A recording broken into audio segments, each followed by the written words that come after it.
Bonjour et bienvenue sur Rubicast. Aujourd'hui, j'ai le plaisir d'être avec Pierre Kasperzik, directeur pédagogique en design. Et c'est vrai que le design, on s'imagine toujours, on va faire un nouveau design. Alors un nouveau design, c'est le nouveau canapé, on va faire une jolie voiture, un joli extérieur, mais c'est pas ça. Pour reprendre Decathlon, faire une combinaison spatiale, on n'attendait pas ça de chez Decathlon. Ça, c'est sûr. On arrive là à un moment où les gens vont avoir envie de retrouver de la couleur, sortir de la morosité et de revenir un peu plus de joie de vivre et puis des produits qui font plus de sens, quoi. Ce qu'on appelle beaucoup avec Julien, c'est de la piraterie, quoi. Tu vois, on aime bien ça, aller chercher les outils et puis les retourner pour faire un truc auquel on ne s'attend pas. Tant que tu ne sais pas faire les choses, tu ne peux pas utiliser l'IA. Jamais penser que tu es le meilleur. Parce que derrière, tu vas toujours trouver quelqu'un meilleur que toi et il faut toujours se dépasser, quoi. Bonjour et bienvenue sur Rubicast. Aujourd'hui, j'ai le plaisir d'être avec Pierre Kasperzik, directeur pédagogique en design. Pierre, merci beaucoup d'être là. Pas de souci, ça fait plaisir. On a parlé pas mal ces derniers jours et il y a plein de trucs super intéressants. J'aimerais bien qu'on en parle un petit peu aujourd'hui. Ouais. Mais déjà, est-ce que tu pourrais te présenter? Ouais, carrément. Moi, je suis Pierre Kasperzik, donc directeur adjoint design ici à Rubica, donc à l'ISD. Et j'étais diplômé en 2011 en design numérique à l'école. J'ai eu une petite période d'un peu plus de 10 ans à mon compte, où j'ai travaillé pour pas mal d'entreprises, notamment du nord de la France, pour ne pas citer des quatre. Et après, j'ai commencé à donner des cours ici à l'école. Je suis devenu designer, référent numérique ici à l'école. Et après, j'ai évolué pour être maintenant directeur adjoint auprès de Julien. On va parler beaucoup de design dans ce podcast. Et déjà, je pense qu'il faudrait se mettre d'accord sur ce que c'est que le design. Je ne suis pas sûr que tout le monde ait toujours la bonne définition. Pour toi, qu'est-ce que c'est que le design? Ouais, mais c'est vrai parce que moi, j'ai découvert le design par accident. À la base, je voulais faire animation 3D. Et à un salon de l'étudiant, je me suis fait approcher par un gars, en fait, je cherchais, à l'époque, c'était Superinfocom, qui n'était pas au sein de Rubica. Et il m'a dit, bah, écoute, moi, je peux te parler de l'ISD, ce qu'on fait, etc. Donc, pas vraiment convaincu par le truc. Et donc là, il m'a expliqué ce que c'était que le design et comment moi aussi, en tant que designer numérique, je pouvais faire de la 3D pour l'industrie. Et c'est vrai que le design, on s'imagine toujours, on va faire un nouveau design. Alors, un nouveau design, c'est le nouveau canapé, on va faire une jolie voiture, un joli extérieur, mais c'est pas ça. On va s'intéresser d'abord aux besoins des utilisateurs, ça c'est la première chose. Ensuite, on va s'intéresser à la marque pour laquelle on va travailler. Si je te fais une voiture pour Dacia, je ne vais pas la faire de la même manière que pour Mercedes. J'imagine. On n'aura pas la même gamme de prix, pas les mêmes utilisateurs, les mêmes clients. Pas les mêmes contraintes non plus, j'imagine. Pas du tout. Pas du tout. En Dacia, tu vas devoir être dans le low cost. Là où chez Mercedes, on va pouvoir se permettre des choses un petit peu plus folles, on va dire. Et puis après, le dernier élément, c'est effectivement d'apporter une vision. Donc, on peut tous, à un moment donné, imaginer quelque chose, mais ce que nous, on développe à l'école, c'est imaginer ce qu'on va pouvoir faire de différent qui n'existe pas encore. Et c'est ces trois choses-là, s'intéresser à l'utilisateur dans une marque et ensuite proposer quelque chose de nouveau, qui font le design industriel comme nous, on le fait à l'école. D'accord. Donc, c'est pas seulement essayer de trouver une solution esthétique, mais vraiment innover, créer quelque chose qui va répondre à un problème, une problématique. C'est exactement ça. C'est-à-dire qu'on part souvent, les gens ont toujours l'impression qu'on se lève un matin et puis on se dit bah, tiens, aujourd'hui, je vais faire ça. Ça ne fonctionne pas du tout comme ça. D'abord, on va s'intéresser vraiment aux besoins. Le besoin va amener ce qu'on appelle, nous en design, ce qu'on appelle un tech pack, donc un technical package, dans lequel là-dessus, on va créer une peau. Mais on va toujours partir du besoin qui va amener du coup à une architecture, que ce soit pour un véhicule ou un produit.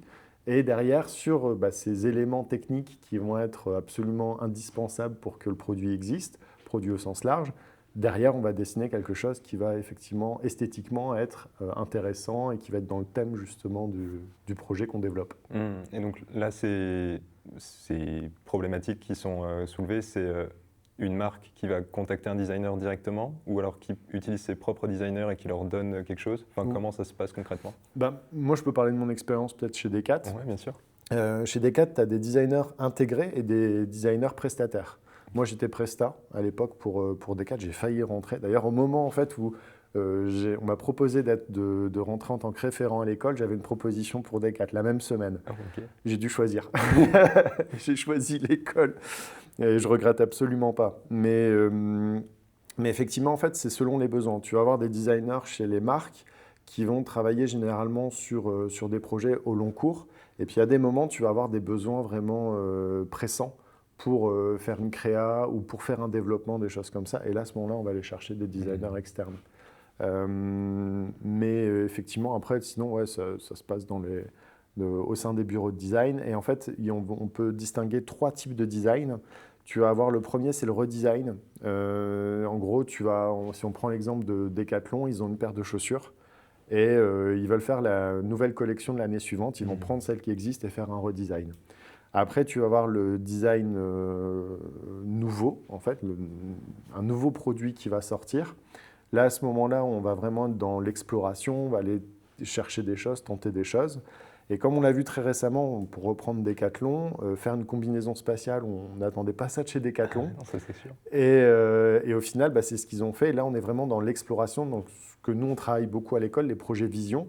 Donc, qui ne sont pas pour demain, qui sont pour dans 10, 15 ans. Et qui, là, c'est un peu ce qui se passe chez les marques quand elles font un concept car. Le concept car ne va pas sortir ensuite sur la route, mais il donne une vision.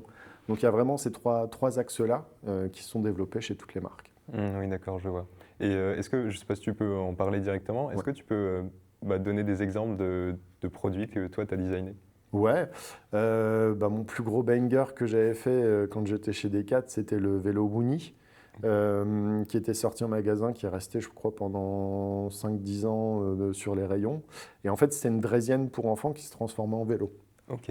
Alors, la genèse du truc, elle est hyper intéressante parce qu'il s'est passé beaucoup de choses dans ce projet. C'était 1 an après ma sortie de l'école et c'était mon premier gros projet que je faisais chez Decat. Donc en fait, on m'avait contacté pour faire la modélisation avec le designer. C'est-à-dire qu'un designer numérique, il ne travaille jamais tout seul. Il y a toujours un designer et puis on discute ensemble, on fait nos trucs, etc. Et donc en fait, j'ai découvert vraiment le process comme on l'apprend à l'école, mais en entreprise. C'est-à-dire qu'ils avaient créé d'abord un monstre, c'est-à-dire un vélo qu'ils avaient soudé avec des trucs dans tous les sens, mais juste histoire que, voilà, il y a un truc qui fonctionne. Ils avaient invité des enfants, donc des designers, etc., à venir tester le truc. Et il y en a un, justement, son enfant était assez petit, il n'avait jamais pédalé de sa vie. Ils lui ont fait tester la draisienne pendant 1 semaine, et au bout d'1 semaine, ils ont rajouté le pédalier, et il s'est mis à pédaler naturellement. Et en fait, pourquoi on en est arrivé là? C'est parce qu'ils avaient remarqué que quand tu prends un enfant qui passe d'une draisienne à un vélo, il change de vélo. Alors que là, le fait d'être sur quelque chose qu'il connaît, d'un seul coup, lui rajouter des pédales, ça semble naturel. C'est juste un truc en plus sur le vélo. Et ce projet-là a vraiment bien marché. Et c'était c'était génial quoi, de faire ça. Et pendant le projet, comme je disais, il s'est passé beaucoup de choses. Je travaillais à Between Village à Lille. Et on était dans une petite salle de réunion, juste derrière l'endroit où ils mettaient les klaxons pour vélo. Et toute la journée, on était en train de bosser et tu avais les gens qui étaient là, qui passaient, qui faisaient... Et au bout d'une journée, tu avais juste envie d'aller arracher les trompettes pour dire arrêtez quoi, stop. Et donc il y a eu ça. Et après, quand on a présenté le projet, on était en rush, on n'a eu que 3 semaines pour faire vraiment les carénages, etc. Et j'avais pas le temps de faire des rendus. Et du coup, j'avais dit à mon designer, c'est pas grave, je vais faire un temps réel. Donc un temps réel, c'est en gros, tu fais une scène, un configurateur, et tu mets ton vélo avec les différents coloris, les différents accessoires, et en cliquant sur des boutons, c'est comme un petit jeu vidéo simple, tu sais, quand tu fais ton caractère, tu vois, en jeu vidéo, okay. La même chose, et donc on était censé pouvoir cliquer sur les boutons. Et je me retrouve face au directeur du design, au directeur ingé et directeur marketing, les 3 en face de moi, qui ont peu de temps. Et on commence la présentation, mon temps réel, merde. Et là, j'ai eu, mais je pense que ça a été la plus grande leçon dans ma carrière, c'est que quand on présente un truc, il faut que ce soit absolument carré, parce qu'on a fini la présentation, et là, la première chose qu'ils ont dit, c'est « vous nous refaites ça, on se lève, on se barre ». Mais au final, le projet derrière s'est bien passé, et avec beaucoup d'allers-retours, hein, parce que quand tu fais un produit, c'est jamais quelque chose de figé. Entre le dessin que tu auras à la base et le truc que tu as au final, comme je disais, hein, tu avais le marketing, l'ingé et le design. Les 3, ils viennent à tour de rôle te dire « Ah, mais ça, je le verrais plutôt comme ça, parce que moi, derrière, pour le vendre, c'est plus intéressant comme si. » L'ingénieur qui va dire « Ouais, mais là, c'est pas possible ton truc, parce que moi, j'ai un tube qui passe à cet endroit-là, donc c'est mort. » Et en fait, tout ça, tu dois combiner tout ça en tant que designer pour arriver à un produit qui, derrière, sera mis sur le marché. Est-ce qu'il faut essayer de vraiment prendre toutes les remarques ou il y a des choses, des fois, c'est pas possible, quoi. D'ailleurs, sur ce projet, c'était marrant, il y a une semaine où on a été tranquille, ils étaient partis en Chine voir les fournisseurs Ok. et on a pu avancer comme on voulait. Deuxième grande leçon aussi de ce projet-là, c'est effectivement de ne pas prendre tout le temps en compte les remarques. C'est qu'à un moment donné, il faut faire les choses, aboutir un projet et après seulement refaire les choses. Sinon, tu peux en fait refaire en permanence. Et il faut faire des choix à un moment donné et être serein sur cette prise de choix. Ouais, ok, j'imagine. Ça doit faire drôle quand même de voir après son produit qu'on a designé se retrouver, peut-être croiser des enfants qui utilisent ça. Je sais pas Ouais. si ça t'est arrivé déjà. Ouais. Avec Decat, j'ai travaillé dans beaucoup de services. Un truc tout con, j'ai fait des gourdes pour Ok. Decat. On se dit c'est un objet banal. N'empêche que tout le monde, quand tu veux faire du sport, à un moment donné, tu as besoin d'une gourde. Et d'ailleurs, fun fact, le pôle qui est le plus rentable chez Decathlon, est-ce que tu sais lequel c'est? Ah, c'est une bonne question. Comme ça, j'aurais peut-être dit les chaussures ou... Presque. Ah, La chaussette. ah, La chaussette chez Decathlon, en fait, tout le monde y va parce que tout le monde se dit la chaussette chez Decathlon, c'est un truc de sport, ça va être résistant, donc j'en achète. ah ouais, ok. Et en fait, ceux qui bossent à la chaussette, c'est les rois du pétrole de chez Decat, quoi. Mais il y a vraiment... Enfin, c'est vrai que j'ai jamais pensé qu'il y avait des designers chaussettes, mais Ouais. qu'est-ce que c'est les contraintes finalement pour... Alors, il n'y aura pas trop de designers en tant que tel sur les chaussettes. Tu vas le retrouver sur des chaussettes plus techniques. Tu vois, par exemple, quand tu vas faire du running, les chaussettes de compression, typiquement, ça, tu as un vrai travail justement pour venir compresser la jambe, mais pas l'étouffer. Oui. Après, tu vas avoir tout un travail aussi esthétique, bien entendu. Et de plus en plus aussi, ce qu'on retrouve, c'est tout le travail justement sur les textiles, les trames que tu vas utiliser, les matériaux aussi que tu vas utiliser. Decathlon essaie, après j'espère qu'on va sortir des Decat, mais pour vraiment garder cet exemple-là, ils essaient justement en permanence d'améliorer le côté écologique de leurs produits. Certes, c'est produit dans des pays à l'autre bout du monde, mais ils essaient en tout cas de faire en sorte que les textiles utilisés, etc., soient des textiles plus propres. Oui. Mais ça amène d'autres contraintes. Et donc, tu dois jouer en permanence avec ça pour amener des nouvelles choses. Et il y a des métiers comme par exemple dans le design numérique, on a une étudiante de chez nous, Swarnim, qui est chez Decat et qui elle a retourné le process sur le textile. C'est-à-dire qu'avant, par exemple, tu veux faire un t-shirt technique, tu vas voir ton fournisseur et il te donne une palette de tous les textiles qu'il sait faire. Ok. Elle a fait l'inverse, c'est-à-dire que sur Substance, elle a créé le textile qu'elle voulait, elle leur a dit je veux ça. Et donc là, à partir de ce moment-là, ça permet de retourner en fait j'ai envie de dire l'ascendant. Donc c'est plus le fournisseur qui vient contraindre ton produit, mais c'est toi qui viens mettre ce que tu as envie sur ton produit. Et donc il y a même des métiers comme ça, parce qu'elle est designeuse numérique. Et c'est vrai qu'elle arrive à retourner un process grâce à ses compétences techniques sur des logiciels numériques. Là, ce qu'elle avait ce qu'elle a fait sur Substance, c'était seulement une texture, entre guillemets, Ouais. mais elle avait aussi réfléchi aux matériaux à Ouais. l'avance, etc. Ouais, tout à fait. Elle a repris en fait il y a des gros books dans lesquels tu as justement tous les matériaux. Et elle a combiné plusieurs matériaux qui existaient en disant ces deux-là, je les veux ensemble pour que ça fasse cette trame-là. Ok. Et tu parles beaucoup de designer numérique. Ouais. Concrètement, qu'est-ce que c'est exactement? Designer numérique, après on peut parler peut-être des quatre bien sûr. grands types. On va commencer par le numérique. Un designer numérique, c'est quelqu'un qui va être un lien entre d'un côté un designer, produit, transport, et de l'autre côté l'ingénierie et le marketing.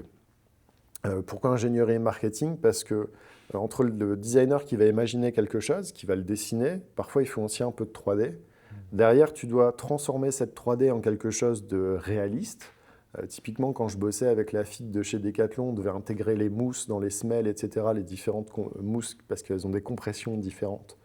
Donc on devait intégrer ça dans la semelle, mais en même temps travailler avec le designer pour qu'on respecte quand même ce qu'il a voulu mettre en avant dans son concept. Et derrière, on l'envoyait aux ingénieurs qui, eux, partaient sur les contraintes de démoulage, etc. Et en même temps, on devait créer des rendus pour communiquer en interne, pour valoriser le projet auprès des décideurs. Et après, j'ai même travaillé, par exemple, un projet qui était super sympa, j'avais fait des semelles justement pour les packaging. Donc en fait, tu as la semelle en 3D, tu dois la plier pour montrer que voilà, c'est une semelle qui est dynamique, etc. Et donc mes rendus se sont retrouvés sur des packaging, pareil sur la lunetterie et tout. Après, en design produit, on va travailler tout ce qui est produit au sens large. Tout ce que tu as sur toi, c'est du produit. Tout ce qui nous entoure là dans ce studio, c'est du produit. Et à un moment donné, le designer produit va travailler dessus et il va amener, en fait, comme je disais tout à l'heure, des nouvelles utilisations, de la praticité, ou alors si je prends par exemple les lumières, avant, quand tu voulais faire des podcasts, tu avais peu de lumière, tu devais te débrouiller un petit peu avec ce que tu avais, et puis progressivement, on a vu des produits apparaître pour faciliter avec des rim lights, des choses comme ça. Et tout ça, des designers travaillent là-dessus pour amener ces nouveaux produits-là. En transport, tout type de transport, ça va de la micromobilité, qui en plus est un peu cross entre produits transport, jusque aux avions, aux trains, etc., en passant par la voiture, le bateau, le yacht. Tout ça, on le fait en design transport. Et après, le dernier, c'est l'UX. Alors l'UX, c'est quelque chose qui est assez récent. Beaucoup le confondent avec l'UI. Alors UX, expérience utilisateur, UI, expérience plutôt d'interface en fait. User interface. Et en fait, nous, l'UX, c'est vraiment comment, quand tu vas utiliser un produit, dans quel écosystème il va s'inclure. Quand tu vas rentrer dans un véhicule, où est-ce que tu vas retrouver les boutons, l'ergonomie, comment ton véhicule, maintenant c'est des véhicules connectés, va se connecter ensuite à quelque chose d'autre qui va te faire avoir une expérience la meilleure possible. Oui, d'accord. Qu'on ne se rende pas compte que finalement tout ça a été conçu pour, et qu'on se dise c'est parfait, quoi. C'est ça, tout à fait. Il y a, par exemple, typiquement une planche de porte, qu'elle soit à la bonne hauteur pour la main, ça c'est l'UX. Tu vas travailler ça. On a aussi travaillé avec Florian qui, lui, travaille, qui est UX Sound Designer et qui a travaillé notamment sur les sons que tu as dans les voitures. Okay. Parce qu'en fait, quand tu es aux États-Unis, en Europe ou en Asie, les sons, on ne va pas les apprécier de la même manière. Généralement, aux États-Unis, ils vont apprécier les sons plus graves. Nous, on va être entre les deux. Et en Asie, des sons plus aigus. Et dans un véhicule, justement, pour te signaler qu'il y a un problème ou pour te dire tout va bien ou quoi que ce soit, en fait, tu vas jouer sur ces tonalités-là. Okay. Donc même sur le son, sur le toucher, etc., tout ça, ils vont travailler là-dessus. Ah, c'est fou. On n'imagine pas qu'il y a tout ça derrière, en fait. Donc ça veut dire qu'en UX, il y a quand même une grosse partie qui est liée directement à l'humain, plus que simplement dessiner des produits. Il y a un grand designer, je me souviens plus de son nom, il m'échappe, pourtant c'est un grand designer, il disait qu'un designer, c'est à moitié un psychologue. Et c'est vrai, parce qu'en fait, on ne va jamais designer pour nous, on va toujours designer pour les autres, donc on doit comprendre les personnes, et les UX d'autant plus. En discutant ici avec Vincent Rosier, qui est le référent UX, ce qu'on disait, c'est un peu des design brand stratégistes. C'est-à-dire que ce n'est pas forcément les personnes qui vont dessiner les produits, mais qui vont réfléchir à comment tous les produits de la marque vont être dessinés et comment ils vont s'inclure dans une logique commune. Oui, d'accord. Et comment ils vont réussir à toucher le public visé. Exactement. Et puis de la bonne manière. Et puis, il y a vraiment tout cet aspect psychologie et empathie aussi. Un designer doit être empathique. C'est impossible de faire autrement. Ok. Et justement, comme on en parle, est-ce qu'il y a des compétences qui sont requises pour devenir designer ? Ou une façon d'être, en tout cas? Ouais. Il y a, déjà, c'est la culture. La culture, je veux dire, si tu veux devenir designer sans culture, mais culture générale, globale, tu peux être passionné par quelque chose. Mais admettons, tu as quelqu'un qui est absolument passionné de moto, qui ne connaît que les motos. Comment il va pouvoir sortir à un moment donné du domaine des motos pour proposer quelque chose de différenciant? Par contre, quelqu'un qui va être passionné de moto, mais qui va s'intéresser aussi à la technologie, qui va s'intéresser aux produits, pourquoi pas, je veux dire n'importe quoi, à l'horlogerie. Il y a un moment donné, il va pouvoir infuser toutes ses passions, toute sa culture dans ses concepts. Et donc vraiment, ça, c'est la première chose. Deuxième chose, c'est être passionné. Parce que tu ne fais pas ce métier, enfin, je veux dire, tous les métiers créatifs. C'est sûr, oui. Si tu n'as pas la passion, tu te dis, ouais, je veux juste faire un 9 à 17 tranquille, peinard. Comme je dis souvent, il vaut mieux faire comptabilité, tu vois, et avoir la passion des chiffres pour le coup. Et après, la dernière chose, c'est pas se mettre de barrières. On est, je pense, dans une société de plus en plus où on essaie de cadrer les choses. Et le designer, c'est celui qui va savoir sortir du cadre pour pouvoir pousser un petit peu la limite, sans faire n'importe quoi, mais essayer d'aller chercher des choses nouvelles auxquelles les gens n'ont pas pensé auparavant. Oui, d'accord. Et ça, est-ce que c'est des choses qu'on peut remarquer quand on est au lycée, par exemple, même avant? Enfin, comment on sait si on peut potentiellement devenir designer? Ouais. plein de manières différentes, mais généralement, c'est la curiosité et si on a du mal à rester assis en cours. Non, on a quelques étudiants effectivement qui ont fait un parcours au lycée exceptionnel, mais on a quand même une grosse majorité pour qui le lycée, collège-lycée, c'était compliqué, quoi. Devoir écouter, apprendre par cœur, recracher ce que tu as appris par cœur, c'était compliqué. Là où, quand tu es designer, justement, comme tu es censé créer des choses qui n'existent pas, il n'y a pas de jauge de c'est bien, c'est pas bien. La seule jauge c'est bien, c'est pas bien, c'est est-ce que tu as suffisamment d'éléments pour dire que ton truc est pertinent. Et si ça se passe à ce moment-là, là c'est bon. Mais effectivement, tous ceux qui se retrouvent à dessiner dans la marge des cahiers, tous ceux qui préfèrent le week-end de créer des choses avec leurs mains, qui font des travaux créatifs, qui aiment bien construire ou même faire du sport avec d'autres gens, parce qu'un designer n'est jamais tout seul. Ou alors quand on est designer créateur, mais ça c'est vraiment tout petit dans nos effectifs. Mais effectivement, c'est aimer le contact des autres, être curieux, ouvert d'esprit, et puis créatif dans tous les sens du terme, quoi. Plus les parents pètent des câbles au lycée, plus on se dit que c'est potentiellement un bon designer. À condition qu'ils soient curieux quand même. Ouais, et pas bordélique. Est-ce qu'il y a des projets qu'on peut faire quand on est au lycée qui vont montrer que vraiment, enfin qui vont nous confirmer que le design c'est quelque chose qu'on a envie de faire, ou est-ce que faut mieux essayer d'aller dans une école et on verra si ça se passe bien? J'ai un pote qui disait un truc, qui disait le design est partout. Et c'est vrai. C'est-à-dire qu'en fait, tu peux prendre n'importe quel objet, n'importe quelle situation et te dire comment moi je le ferais mieux. Et ça, typiquement, j'ai envie de dire, tu es au lycée, tu te dis, tu t'ennuies un peu en cours, je sais pas, réimagine un petit peu comment ça pourrait être la classe, tu vois, la salle de classe, comment tu pourrais mieux travailler, comment tu te sentirais plus à l'aise. Tu prends le bus le matin, le bus peut-être que c'est pas le meilleur des bus, le meilleur des transports, comment tu pourrais le réimaginer? Bref, en fait, tout ce qui t'entoure quand tu es au lycée, repense-le, quoi. Et ça, c'est une démarche de designer. On n'est jamais on n'est jamais content de ce qu'on a. On essaie toujours de faire mieux que ce qu'on a et de repousser les limites un maximum. Ouais. Ok. Et après, si on envisage, on se dit ça, j'aime vraiment bien faire. Ouais. Tout ça, on le met dans un portfolio. Ouais. Et après, on le présente pour un concours comme Rubica, par exemple. C'est ça. Et nous, on aime bien voir tout ce que fait l'étudiant. Tu vois, tu vas avoir des étudiants, et il y en a qui font pas mal de rassemblements, par exemple automoto, et ils prennent des photos. Moi, j'ai envie de voir tes photos que tu as prises, tu vois, pour voir si tu as un œil. Il y en a qui font pas mal de dessins, il y en a qui font, comme je disais, du sport, etc.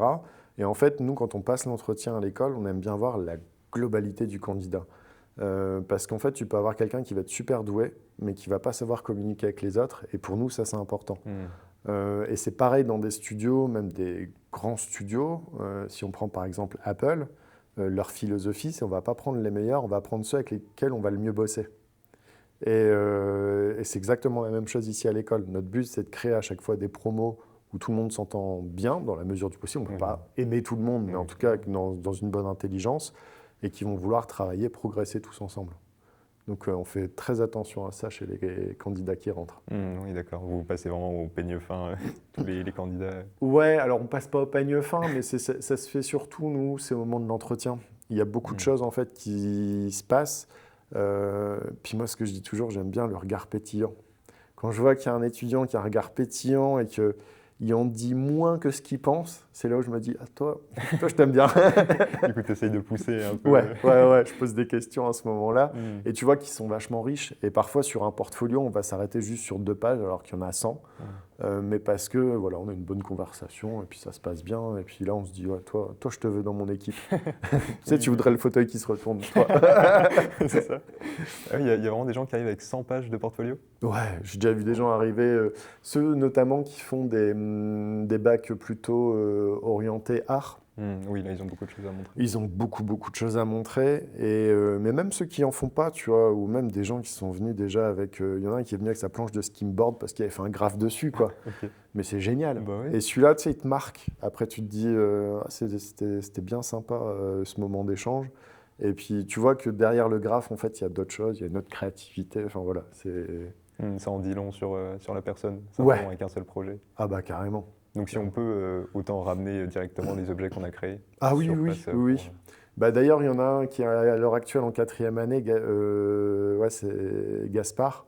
En fait, pour la petite histoire, moi je pensais que c'était des entretiens en remote, parce qu'on était au moment du Covid, et en fait c'était des entretiens à l'école. Et Gaspard était venu à l'école avec son carton d'impression 3D. Et du coup, il était blasé parce qu'il voulait me les montrer. Et donc, il était à la caméra comme ça. Il y avait le filtre pour flouter autour. Et du coup, il mettait sa main pour me montrer ses impressions 3D. Mais ouais, effectivement, j'apprécie beaucoup ça. Ceux qui viennent et qui disent, bah voilà, j'ai fait ça, regarde, feuillette, tourne-le dans tous les sens. Parfait. C'est trop bien. Et donc à Rubica, il y a beaucoup de travaux pratiques et manuels ou Ouais. c'est plutôt sur l'ordinateur? Alors, ça va dépendre. Produit transport UX, beaucoup de manuels. C'est-à-dire dans les 2 premières années, de toute façon, tout le monde apprend à dessiner, à faire des projets tous ensemble. On va commencer à utiliser les outils 3D à partir de la 2e année. Ok. Et après, en 3e année, pour les NUM, c'est 95% du temps derrière un PC. Design numérique Oui. oblige. Et après, pour les autres, on pousse aussi les étudiants à passer au physique. C'est-à-dire qu'on a vu cette vibe d'ailleurs qui est passée à peu près vers 2015, où tous les studios se sont dit, bah, en fait, la 3D, c'est génial, on passe tout en 3D. Même les constructeurs se sont dit, on vire ce qu'on appelait les modeleurs clés. Donc, je ne sais pas si tu as déjà vu ceux qui font des voitures en clé. Oui. Ah oui, clé, oui, ok. Ouais. Et en fait, ils se sont dit, on les vire, ceux-là. On va tout passer en 3D. Ils ont sorti des modèles, mais moches à souhait. Et ils se sont dit, bon, en fait, il nous manque encore ce moment physique pour valider justement le concept. Et là, maintenant, on voit un regain sur les modeleurs clés. C'est-à-dire que, par exemple, Renault, là, je sais qu'ils recrutent encore des modeleurs clés pour justement retravailler les modèles en physique. Mais par contre, on a retrouvé un process où généralement, il y a une 3D. Ensuite, on fait un modèle clé qu'on vient fraiser avec une CNC 5 axes, donc une petite tête qui vient fraiser le modèle échelle 1. Et après, il y a un mec qui vient justement refaire la clé, refaire les surfaces comme il faut, scan 3D, on repasse en 3D en numérisation, et là, c'est envoyé derrière en production. Okay. Mais il y a toujours maintenant ce truc matériel. Donc nous, nos étudiants, on leur dit, allez à l'atelier. Quand vous faites des projets, on veut voir des maquettes fonctionnelles, pas juste une maquette pour faire beau, mais quelque chose qu'on peut tripoter, tu vois, tourner, essayer. Et justement de tester, parce qu'en 3D, on peut faire des choses extraordinaires. Mais quand tu le passes en physique, parfois, tu dis, ah, marche pas bien. Et est-ce que tu penses que c'est à cause de contraintes physiques, justement, ou est-ce qu'il y a autre chose? Qu'est-ce qui fait la grosse différence entre le physique et la 3D? Bah, nous, notre but en design, c'est de faire des objets qui existent. Donc, on ne peut pas rester dans le numérique. Et à un moment donné, tu peux faire, par exemple, en 3D, tu vas faire un truc qui semble ergonomique et tu vas le tester, tu vas le faire tester à 50 personnes et tu vas te rendre compte que sur 50 personnes, la moitié vont te dire ça va pas du tout. Pourtant, en 3D, ça avait l'air bien. Ouais. Tu vois? Et donc, à un moment donné, il faut tester, il faut essayer. Et comme tu essaies, essai-erreur, de toute façon, on est toujours dans ce process-là en design. 2 choses, essai-erreur, et deuxième chose, un design ne sera jamais parfait. Il faut savoir s'arrêter à un moment donné, c'est le gros problème du designer, savoir s'arrêter. Après, c'est pour ça qu'il y a plusieurs versions aussi des produits qui sortent, j'imagine. Ouais. Bah, et puis même quand tu regardes, même dans le milieu du transport, tu as des modèles qui sortent à peu près tous les 2 ans chez les marques, parce que si tu dois suivre des tendances. Parce que ça, tu vois, je parlais vachement de l'usage, mais tu as aussi cet aspect-là, tendance. Ce que nous on appelle aussi la CMF, couleur, matière, finition, qui évolue à travers le temps. Et quand tu regardes par exemple comment s'habillaient tes parents, on s'habille pas de la même manière au même âge, quoi, tu vois. Bah, ça, typiquement. Ça revient un peu. Ouais, ça revient un peu, effectivement. Mais effectivement, c'est des tendances qui changent, etc. Et là, typiquement, nous, on a remarqué, on arrive, je pense en tout cas, à la fin d'une tendance de l'épurer. C'est-à-dire que quand tu prends ton téléphone portable, si tu as un Apple, un Xiaomi, un Samsung, ils ont tous la même forme. Tu vas prendre une souris de PC, elles ont toutes la même forme, etc. Tu regardes les voitures, tu as des nouveaux constructeurs qui sortent, des constructeurs même chinois, ils vont reprendre des codes qui existent déjà, tu as l'impression que c'est les mêmes voitures. et perdre des couleurs, etc. Et là, on sent qu'on arrive à la fin de ce truc-là. Donc là, on va probablement, et c'est pour ça que tu disais qu'il y a des tendances qui reviennent, effectivement un peu 60s, 70s, et en fait, on va, je pense, à partir de là aussi retrouver des couleurs. Ok. Parce qu'on est en train de perdre là, et même quand tu regardes les logos des marques, moi quand je fais des présentations pour montrer justement avec quelle marque on travaille ici à l'école, tu dis c'est que des logos flat, noir et blanc. Ouais, c'est vrai. Alors qu'avant, ouais, il y avait beaucoup plus de logos complexes avec des fioritures, etc. C'est ça. Et donc tu penses que ça va revenir? Je pense que ça va revenir, qu'on arrive. Après, c'est ce que j'appelle moi des signaux faibles, c'est-à-dire que quand tu discutes avec des personnes, plein de personnes du milieu qui disent un peu la même chose, que tu y prêtes un petit peu attention, tu te dis ah là il y a un truc qui est en train d'arriver. Je peux me tromper, hein. Oui, Ça tombe, c'est pas vrai. On est encore parti pour 10 ans de flat design et de choses qui changent pas, mais je pense qu'on arrive là à un moment où les gens vont avoir envie de retrouver de la couleur, sortir de la morosité et de revenir un peu plus de joie de vivre et puis des produits qui font plus de sens, quoi. Oui. Bah, je voyais avec les voitures aussi, c'est quoi? C'est la R5, je crois, qui Ouais. ressort. Ouais. Elle est toute jaune. Ouais. Bah, la R5, en plus, là, tu viens taper dans de la nostalgie, quoi. La R5, ça a été une voiture à son époque qui a marqué une génération entière. Et puis là, qu'ils la ressortent, justement, et puis ils l'ont bien refaite, quoi. C'était enfin, vraiment aussi bien l'intérieur que l'extérieur. Et vraiment, il y a une bonne cohérence. On retrouve les codes à l'ancienne, etc. D'ailleurs, des anciens de chez nous ont travaillé là-dessus. Pas mal. Quand même quelques-uns. Et effectivement, c'est agréable de voir ce genre de choses revenir parce qu'on vient chercher d'autres choses en fait que ce qu'on voit tout le temps. Tu regardes BYD, tu regardes Lynk & Co, tu regardes toutes ces marques-là. C'est pas qu'elles font pas bien, mais c'est juste que c'est des trucs qu'on a déjà vu 15 000 fois. Même Tesla. Tesla, ils n'ont pas réinventé la voiture. Ouais, c'est juste, ça paraît nouveau parce qu'il y a une esthétique peut-être qui est un peu différente, mais techniquement c'est... Sur Tesla, tu as le côté électrique et autonome qui séduit vachement, mais après en termes d'esthétique, ça reste découpé, quoi. Ouais. Ouais, c'est des choses qu'on a déjà vues. Ouais.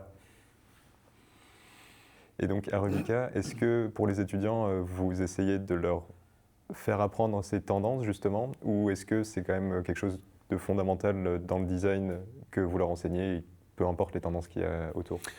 Ouais, en fait, nous, on a plein de cours où justement ils travaillent ça. Ils ont déjà les projets, où de toute façon, dans leurs analyses, ils doivent aller chercher les tendances, comprendre justement quelles vont être les nouvelles tendances, pas faire ce qui existe déjà, mais ce qui va arriver. Et après, on a également, nous, tout ce qu'on appelle le cours de CMF, où on va justement leur expliquer comment on va faire justement des planches de matériaux, comment on va aller les chercher, en fonction de la cible, en fonction de ce que tu veux faire, etc. Donc tout ça, on le travaille. Et puis après aussi, on a des partenariats. Là, dans quelques semaines, on va accueillir Stellantis, mais le pôle CMF de Stellantis, qui va venir travailler justement avec les designers produits et transport. Pas que transport, alors que mais parce qu'eux, ils sont dans le transport, mais c'est parce qu'ils s'intéressent beaucoup au design produit pour l'intérieur automobile. Okay. Et donc, ils vont venir travailler ça avec les étudiants directement à l'école, quoi. Et donc, ah oui, les designers produits, ils font aussi les intérieurs de transport? C'est pas Ça les arrive. transports qui font... Non, alors tu as beaucoup de designers transport qui font de l'intérieur, mais tu as quelques designers produits qui sont intéressés parce que parfois ton cœur balance, tu vois. Tu es là, tu dis ouais, je suis en produit, mais bon, la caisse, ça a l'air quand même cool. Et du coup, il y a quand même pas mal de produits qui se retrouvent dans tout ce qui est intérieur, matériaux, etc. Chez les constructeurs, mais aussi après dans tout ce qui va être yacht. Typiquement, on a pas mal de designers produits qui terminent là-dedans. Okay. Parce que du coup, tu vas plus réimaginer de l'espace, typiquement, dans tout ce qui est naval. Et forcément, la culture produit se prête plus à ce travail-là qu'un designer transport qui va parfois être un peu plus cadré dans l'univers de 2 ou 4 roues, quoi. Oui, je vois. Mais même rien que ça, je me dis, designer transport, 5 ans d'études pour apprendre tout ça, ça me paraît tellement peu. Parce que je me dis, avion, bateau, voiture, trottinette. Après, la façon dont tu fais les choses, le process est le même. C'est-à-dire que nous, on a un process, on existe maintenant depuis plus de 30 ans, ici bientôt 40. Donc le process, on l'a rodé, on le fait évoluer chaque année avec les nouveaux outils. On peut parler d'IA par exemple, on les fait évoluer avec ça. Mais que tu designes une trottinette ou que tu designes une voiture, le process sera le même. Il y aura peut-être des étapes supplémentaires entre les deux selon le truc, mais plus de roues, mais effectivement, il y aura peut-être plus de temps nécessaire, mais dans tous les cas, le process, ouais, comme je disais, reste le même. Et après, de toute façon, nous, c'est là où à l'ISD, et je pense même à Rubica, on pousse les étudiants. C'est-à-dire que les étudiants qui rentrent en première année, je parlais tout à l'heure de la passion et de faire un 9-17, bah, c'est la même à l'école, quoi. Si tu viens en me disant, ouais, 9h30, j'arrive à l'école, 17h, ciao, bye bye, je rentre chez moi et puis je me fais un petit Netflix, ça va pas bien se passer, quoi. Je sais que les étudiants, justement, on en a quelques-uns qui réussissent. Hein. Si je pense par exemple à Maxime qui est parti chez Maserati. Maxime, le soir, il restait à l'école, il continuait de bosser ses projets. Pendant les vacances scolaires, combien de fois l'été, on l'a croisé à l'école, on dit qu'est-ce que tu fais là? Bah, je travaille mon portfolio. Mais le mec, voilà, il n'y a rien lâché. Maintenant, il est designer externe chez Maserati. Ouais. Ça paye en tout cas. Il n'y a rien sans rien, quoi, Ouais, tu vois. Ou après, comme on a Alex Bernini et Elliot qui sont chez Koenigsegg. Oui, j'ai vu ça. Oui. Bah ouais.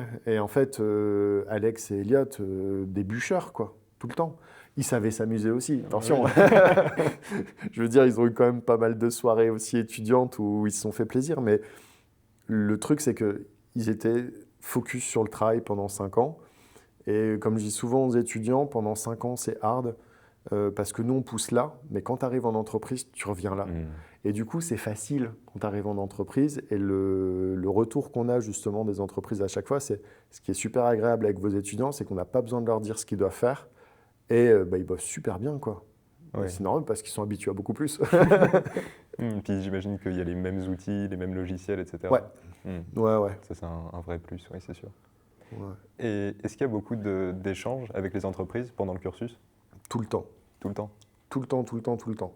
C'est-à-dire qu'en fait, on a, nous, des partenariats, on les a comptés. Là, d'ailleurs, on a la JPO dans 2 jours. Et donc, on a compté un petit peu l'année dernière. Là, sur une année, en projet vision, on a eu 15 entreprises différentes qui sont venues pour travailler des projets avec les étudiants. En workshop, on en a, je crois, aussi une quinzaine de mémoire. Et après, on a les JPO Pro, où on fait venir des entreprises pour justement trouver des stages, pour que les étudiants puissent trouver un stage. Et en fait, pareil, cette année, on avait une cinquantaine qui sont venus sur l'année. Plus les intervenants qui viennent à l'école, parce que tous nos intervenants, 90%, c'est des pros en activité. Donc en fait, dès que tu arrives en première année, dans ta première année, tu vas déjà croiser des gens qui sont du milieu. Et plus tu vas monter dans les années, plus tu vas les croiser et plus tu auras des opportunités aussi pour être au contact des entreprises, quoi. On est vraiment main dans la main avec eux.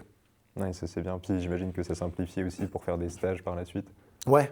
Bah, tu veux une histoire un peu sympa là-dessus? J'avais un étudiant il y a de ça quelques années, quand j'étais référent numérique.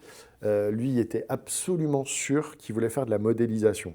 Il faut savoir qu'en NUM, soit tu as une spécialité modeleur, soit rendu. Okay. Tu peux être les deux. Il existe des extraterrestres comme ça qui savent tout faire, mais généralement, tu as plutôt une spécialité. Lui, il se disait, moi, je veux faire de la modé, je veux faire de la modé. OK. Et puis, 4e année, on fait intervenir Max, qui nous venait de chez Scott Sports, pour une masterclass de rendu. Et donc, Maximilien discute avec lui, tout ça. Le courant passe. Maximilien fait son stage chez Scott Sports en rendu. On parle de la modélisation et en rendu. Et maintenant, Maximilien travaille chez Scott Sports en rendu en Suisse. Et effectivement, c'est ces petites histoires-là, nous, qui nous plaisent tout le temps, quoi. Et par exemple, dès la 2e année, on a Ben Pochet qui vient de chez Decat, qui donne des cours justement 2D, mix IA pour les étudiants, justement pour des phases de créativité. Ben Pochet qui connaît un peu tout le monde chez Decathlon, les étudiants sont en contact avec lui, quoi. D'ailleurs, c'est lui qui vient à la JPO là. Ouais, okay. ouais, c'est lui. Super gars, super sympa. De tête comme ça, dans le NUM, on a Alexandre Deprater qui bosse chez Enesis. Après, Simon Defort qui suit les projets étudiants. Lui a travaillé pendant très longtemps. Là, il a arrêté, il est revenu dans le Nord, mais il travaillait chez Volkswagen. Mika qui donne des cours de sketch en première année, il travaillait chez Puma. Enfin, Voilà, on n'a que des personnes comme ça, en fait, qui ont une vraie expérience du milieu et qui viennent l'amener aux étudiants, quoi. Oui, ils savent de quoi ils parlent. Ouais, ouais. Et puis, du coup, nous, on reste toujours à la page, tu vois. C'est pas juste, regarde, ça fait beau, on travaille avec un tel. C'est vraiment, toi, comment tu vis ton métier tous les jours. Et ben, en fait, ce que tu vis tous les jours, tu vas leur apprendre. Oui, comme ça permet de ne pas être désorienté quand on sort de l'école. On sait directement comment ça se passe. C'est ça. Ce qu'on fait à l'école, c'est ce qu'on fait derrière en entreprise, de toute façon. Et tu parlais d'IA. À quel Ouais. point vous apprenez l'IA aux étudiants à l'école? Déjà, c'est des petits pirates, hein, ils n'attendent pas qu'on leur apprenne. Mais je veux dire, à quel point c'est utilisé dans les projets? Alors, c'est vachement utilisé dans les projets, dans l'industrie. Ok. Et nous, en fait, il y a eu une vague, il y a ça 2 ans, où tout le monde s'est dit l'IA va tout remplacer. Bon, dans les faits, pas du tout. Alors, l'IA évolue, il ne faut pas juste se dire non, mais c'est tout, ça n'arrivera pas. Je pense qu'à un moment donné, l'IA va arriver quand même à certains niveaux où là, on devra re-questionner certaines choses. Pour l'instant, en tout cas, ce qu'on voit, c'est que l'IA est un bon outil quand tu dois faire des phases de créa très rapides. Typiquement, quand tu veux tester justement plusieurs solutions créatives, tu vois, au lieu de passer une journée à faire ton sketch, faire ton rendering ensuite sur Photoshop, etc. Là, tu le mets dans l'IA, tu fais quelques traits, il va te proposer des générations, plein de générations différentes. On le met en place d'ailleurs dans certains workshops qu'on fait ici à l'école, où il y a une phase forcément où les étudiants doivent faire ça pour comprendre ces outils-là. Et donc ça accélère ces moments-là. Et du coup, nous, on l'utilise vraiment comme un outil dans le process. Et là, par exemple, on a une vidéo, un truc de fou furieux qui est sorti au dernier projet Vision, où là, les étudiants étaient d'autant plus malins, c'est-à-dire que quand tu penses IA, tu dis ouais, prompt sur ChatGPT et Midjourney ou Viscom ou autre pour faire des rendus visuels. En fait, eux, ils ont utilisé Midjourney pour créer une flamme. Cette flamme, ils l'ont animée dans Midjourney, donc c'était une flamme sur fond noir. Et cette flamme, ensuite, donc, comme elle était animée, ils ont pris cette animation de flamme qu'ils ont mis dans une scène en 3D. Okay. Et du coup, au lieu de simuler une flamme, en fait, ils ont fait un truc sur Midjourney qui leur a pris 2 minutes top chrono. Et ensuite, avec simplement des billboards un peu partout, en fait, ils ont créé une forêt en feu comme ça. Ou alors, ils ont utilisé, il y a un nouvel outil de mocap, parce que nous, ce n'est pas du tout notre métier que de faire des animations de personnages. Ils ont utilisé une IA mocap pour justement se filmer, eux, récupérer les mouvements qu'ils ont intégrés ensuite sur des personnages dans des plans. Ok, oui. Donc tu vois, en fait, nous, on l'utilise vraiment pour faciliter. Ce qu'on appelle beaucoup avec Julien, c'est de la piraterie, quoi. Tu vois, on aime bien ça, aller chercher les outils et puis les retourner pour faire un truc auquel on ne s'attend pas. Nous, on n'a aucun problème avec ça, quoi. Oui, dans tous les cas, c'est juste une partie du process, c'est pas le résultat final, ni même l'idée initiale. Non, et surtout, et ça c'est une discussion qu'on avait eue avec Rémi, le référent en transport, c'est que tant que tu ne sais pas faire les choses, tu ne peux pas utiliser l'IA. À partir du moment où tu connais le process, à partir du moment où tu sais sketcher, à partir du moment où tu sais faire une 3D, tu pourras utiliser l'IA pour faciliter certaines choses. Mais il y a un moment donné, tu dois quand même un peu te buter sur le truc pour après savoir ce que tu attends de l'IA. Sinon, en fait, tu vas avoir que des résultats random et ce ne sera pas bon, quoi. On ne sera pas contrôlé. Oui. Non. On a un peu la même chose en animation où on peut se dire c'est bon, ils font des images magnifiques, ça va nous remplacer. Et en fait, dans tous les cas, l'IA, elle ne sait pas ce que c'est qu'un bon cadrage, il faut lui dire, des bonnes lumières contrôlées, etc., des couleurs qui racontent quelque chose. Même si jamais on faisait nos images par IA, il faut qu'il y ait quelqu'un derrière qui dise « Ok, ça c'est bon ». Ouais. Et puis tu rajoutes après les hallucinations aussi de l'IA. Combien de fois, moi, pour préparer des présentations, j'ai essayé justement d'aller chercher des choses via l'IA en disant par exemple il me faudrait ça, ça et ça. Et en fait, pour satisfaire ma demande, elle prenait plusieurs informations, elle les combinait pour en faire une nouvelle. Et cette information était fausse. Et c'est pareil aussi dans la génération d'images. Ça, c'est une donnée qu'on a eue l'année dernière. C'est qu'en fait, l'IA a généré plus d'images là en quelques années que de toute l'histoire de l'humanité avant. Et comme l'IA utilise des images pour elle-même générer des images, en fait, tu arrives sur un cercle fermé où elle va réutiliser ses propres images pour en générer d'autres. Et donc, à un moment, la créativité, elle est où ? Elle est nulle part. Tu obtiens une bouillie, quoi. Et donc, c'est là où toi, en tant que designer, ou même en tant que 2D artiste, bah, en fait, c'est là où toi, tu as quelque chose à ramener, quoi. Oui, puis en plus, on a vu le phénomène vu qu'elle réutilise ses propres trucs, bah, ça descend un peu la qualité, Ouais. puisqu'elle réutilise des erreurs qu'il y avait dans ses Tout à fait. propres productions. Donc, ouais. Bon, au moins, on est tranquille à ce niveau-là. Ouais, mais après, nous, ça nous fait pas peur. Il y a beaucoup de personnes, tu vois, qui ont vu ça en se disant, oh là là, qu'est-ce qui se passe? Moi, je le compare aussi à l'arrivée, il y a de ça 40 ans, tu avais en fait des gens pour dessiner des produits ou des voitures, tu avais des salles entières remplies de 40-50 personnes qui étaient là à faire des plans à la main. Puis sont arrivés les logiciels 3D d'ingénieurs où justement tu dessinais tes pièces en 3D et là tu n'avais plus ce besoin d'avoir quelqu'un qui dessine chaque pièce à la main. Et une personne pouvait faire le travail de 10 personnes. Mais ce qui s'est passé, c'est que du coup, les petites entreprises qui ne pouvaient pas se permettre d'avoir ces 40 personnes pour dessiner leurs produits, elles pouvaient par contre recruter une personne et avoir une licence pour créer leurs produits. Et donc en fait, ça permet, je pense, à plus de monde de toucher justement la créativité. Et voilà, ça crée aussi des opportunités. Bah oui, c'est sûr. Bah, c'est vrai que ça aide vachement les petites entreprises pour, je sais pas, faire une publicité par exemple. Au moins, c'est rapide, ça leur coûte pas cher. Et par contre, ça rivalisera jamais avec un gros studio. Enfin, je parle pour l'animation par exemple, qui va faire un film. Dans tous les cas, il faudra des artistes derrière. Tout à fait. Bah, typiquement, hein, l'atelier frites qui est juste à côté, là-bas, je les connais bien. Bah, ils utilisent l'IA pour pas mal de choses, alors que c'est une friterie. Mais ils utilisent l'IA pour faire leurs images, justement, pour les menus, pour trouver des nouvelles recettes, etc. Enfin voilà, ça débloque pas mal de choses qui sont intéressantes, quoi. Oui, c'est sûr. Et oui, tu parlais des ingénieurs tout à l'heure, ça m'a fait penser à ça. Est-ce que là, les étudiants, ils font des voitures, des avions, des produits, etc. Est-ce qu'ils sont aussi en contact avec des ingénieurs? Est-ce qu'ils font des projets communs? Ouais. C'est valable aussi bien en produit qu'en transport, ou même en UX. Si par exemple tu es en UX et que tu travailles sur une application, tu auras derrière des programmeurs qui sont les équivalents des ingénieurs. Et en produit transport, ouais, je veux dire, quoi que tu fasses, il y a un moment donné, tu dois t'entendre avec l'ingénieur. Et même dans certaines entreprises, les ingénieurs ont un gros pouvoir sur le design final d'un projet.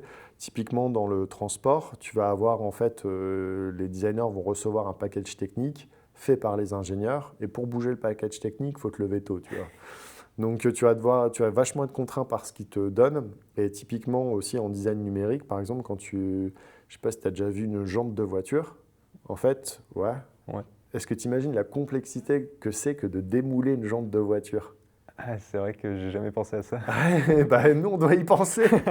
C'est-à-dire qu'à un moment donné, nos modés, tu vois, tu dois avoir vraiment les angles de démoulage pour que ça sorte nickel. Et ça, en fait, c'est du gros travail. Et tu es en lien direct avec les ingénieurs, tout le temps. Qui vont dire si ça c'est possible ou pas. Ouais. C'est ça. Ou quand tu es en design produit, tu vas faire une nouvelle paire de lunettes pour des 4, par exemple, bah, tes épaisseurs matière, tu as intérêt à bien les gérer. Ça c'est sûr, ouais. Ok. Et donc là, les étudiants de l'ISD, ils travaillent aussi avec d'autres étudiants ou directement avec des vrais ingénieurs dans le métier? Alors là, ici à l'école, ils travaillent que entre eux. Ok. À l'école, par contre, comme ils ont 2 stages obligatoires, en 4e et 5e année, des stages longs, enfin en première année, c'est un stage d'1 mois, deuxième année, 2 mois. Et en 4e, 5e année, ils ont un stage sur un semestre. Et du coup, ça leur fait. C'est le moment où justement ils vont voir les personnes dans l'entreprise et ils sont soumis à ces contraintes. Sinon, on ne le fait pas à l'école, ce n'est pas parce qu'on n'a pas envie, c'est parce qu'à un moment donné, tu le disais tout à l'heure, 5 ans pour apprendre déjà beaucoup de choses, on ne peut pas en plus rajouter ça. Et ça s'apprend assez vite justement sur le terrain et c'est tellement spécifique à chaque fois, à chaque entreprise, même pas à secteur, c'est chaque entreprise a ses propres process. Et c'est là où justement ils arrivent à gérer avec ces contraintes-là. Oui, j'imagine bien. Les contraintes techniques d'une voiture, ça ne va pas être du tout pareil que pour faire une lampe ou quelque chose comme ça. Pas du tout. Donc, mais tu as des contraintes de plus en plus complexes. Typiquement, tu parles de lampes. J'ai pas mal travaillé avec Kingfisher et justement, je travaillais sur un projet de lampe. Et ben, il faut savoir que même avec les ampoules LED basse consommation qui ne chauffent pas, tu dois prévoir des trous à certains endroits dans ton produit pour qu'il y ait une dissipation de la chaleur. Oui. Et donc, c'est plein de choses comme ça, mais que tu apprends en faisant. Si après, tu pars sur de la domotique, tu auras d'autres contraintes. Donc, tu vois, c'est tellement spécifique qu'à un moment donné, on ne peut pas faire pour chaque chaque produit, chaque chose, un cours vraiment dédié, Ouais, comment c'est tu vas faire l'ingénierie derrière ça, tu vas l'apprendre sur le terrain et ça ira très bien. Et donc, il n'y a pas besoin non plus, en tant que designer, de savoir tout l'aspect physique qu'il y a, je sais pas, derrière le fonctionnement d'un moteur pour une voiture ou. Non, par contre, il faut savoir quand même prendre en compte euh, ouais, ils n'ont pas besoin de connaître ce qui va se passer réellement dans le moteur. Par contre, la place que ça va prendre, oui. Et peut-être aussi pourquoi il est à tel endroit. Ok. Ouais, ouais, ouais. Bah, et pour ça, c'est excellent. Il y a Sylvain Livre qui fait pas mal de vidéos, qui est avant dans Villebrequin et qui explique pas mal de choses là-dessus dans ses vidéos. Ça, pareil, quand on est designer transport, faut se les envoyer, ces vidéos. Elles sont super sympas, super fun. Et t'apprends toujours plein de trucs, quoi. Aussi bien sur les marques que sur l'industrie, que sur les modèles. Enfin, c'est vraiment top. Ouais, ça doit être vachement bien. Est-ce qu'il y a des fois des designers externes qui viennent faire des conférences à Rubika? Alors, on aimerait bien plus, mais on en a, hein. De toute façon, au moment des JPO Pro, les entreprises qui viennent expliquer déjà ce qu'elles font à l'école. Là, cette année aussi, un peu en off, il y a Toyota qui m'a contacté pour venir présenter le métier aux étudiants. On a déjà eu Stellantis qui est venu pour présenter justement les métiers du design ici à l'école. Donc, ouais, et c'est à chaque fois des bons moments pour les étudiants parce qu'ils voient comment ça se passe en studio et puis ils voient globalement c'est la même chose, quoi. Ouais, mais ça permet vraiment de se projeter quand même, d'avoir les vrais gens en face, Ouais. plutôt que de se dire bon, peut-être un jour je travaillerai là, mais. Bah, et puis à chaque fois, soit c'est des anciens, soit c'est des personnes avec qui on a une très longue histoire. Comme je disais, hein, bientôt 40 ans d'existence, donc on connaît pas mal de monde. Et en fait, ceux qui viennent, surtout c'est des anciens, ils sont passionnés, quoi. Ils sont contents de revenir pour venir chercher les nouveaux, etc. Et pour ça, l'ISD, c'est une grande famille. Quand tu dis que tu viens de l'ISD dans une entreprise, tu es quasi sûr déjà qu'il y en a au moins un qui vient aussi de l'ISD. Mais c'est à double tranchant, parce que quand tu viens, tu dis que tu es de l'ISD, tu as une chance supplémentaire, mais par contre, il ne faut pas la cramer, parce qu'ils attendent un niveau spécifique que eux connaissent de l'école. Donc voilà, c'est double tranchant. Oui, il faut essayer de garder la réputation de l'école. C'est ça. Ok. Bah, je pense qu'on peut passer. Je compte mettre ça en place, poser 3 questions, les mêmes à chaque personne qui vient dans le podcast. Donc si ça te va, on peut passer. Let's go. Déjà, quel est le meilleur conseil que tu aies jamais reçu? Après, est-ce que ça peut être autre chose qu'un conseil, mais plutôt une expérience qui fait que? Oui. Ouais. Ouais. Quand j'étais à l'école, première, deuxième année, j'étais très bon. Et je me suis reposé sur mes lauriers. Et je suis arrivé en troisième année avec donc on était 4 de la première, deuxième année et ils étaient 8 à arriver à l'école. Et je me suis dit, ouais, ça va, je gère. Et au final, je me suis fait dépasser et ça a été super chaud derrière de rattraper justement tout le monde. Et je pense que ça, c'est la meilleure chose, le meilleur conseil que j'ai reçu en fait directement, c'est de jamais penser que tu es le meilleur. Parce que derrière, tu vas toujours trouver quelqu'un meilleur que toi et il faut toujours se dépasser, quoi. Toujours garder une certaine humilité et une volonté de s'améliorer. Ouais. T'es jamais le boss final. Jamais. Ok, bah c'est un très bon conseil. Quel est le pire conseil que tu aies jamais reçu? Ah Le pire conseil. Alors ça, c'est une anecdote. Ça, c'est une anecdote. Ça m'intéresse. En gros, j'étais en fin de deuxième année, j'ai fait mon stage chez un gars qui faisait de l'aménagement de bureaux professionnel. Et le stage s'est plutôt bien passé. Et à la fin, j'ai fait l'erreur de lui demander si j'allais recevoir une gratification pour mon stage. Et là, il m'a joué un coup de good cop, bad cop. En me disant ouais mais bon alors une semaine avant je voyais tous les gars qui connaissaient dire ce mec là il est génial, voilà ce qu'il fait pour l'entreprise, et là il me sort de toute façon toi pendant ton stage tu m'as absolument rien apporté, moi je paye que quand les gens m'apportent quelque chose.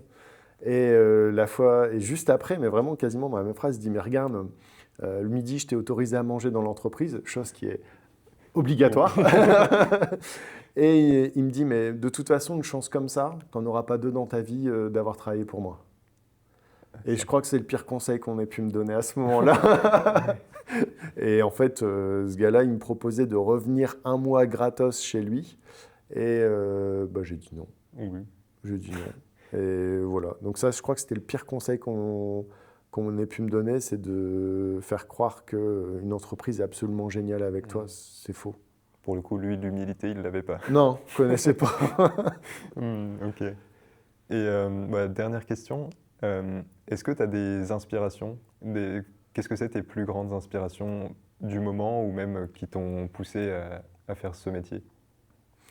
Euh, les inspirations, il y en a tellement. Je pense qu'en fait, c'est plus la curiosité globale. Mon inspiration, je vais la trouver sur YouTube. Typiquement, le soir, avant de m'endormir, c'est pas bien, je regarde un écran, mais tant pis. Et en fait, j'aime bien regarder plein de vidéos différentes. J'aime bien regarder, il y a une chaîne qui s'appelle How It's Made sur YouTube. Et en fait, tu vois le process, comment sont faits les objets. Je te dis, comme designer, métier de passion, hein. Donc, tu vois comment sont faits les objets de la vie courante, en fait, tout simplement. Et puis après, moi, j'aime bien, j'ai un gros faible sur l'aérospatial, les étoiles, etc. Et j'aime beaucoup regarder des vidéos du Gaulisoire Ok. qui parlent justement d'aérospatial, de conquête spatiale, etc. Et ça, c'est le sujet qui me met des étoiles dans les yeux. C'est trop bien. T'aimerais bien travailler dans l'aérospatial éventuellement un jour? J'ai essayé.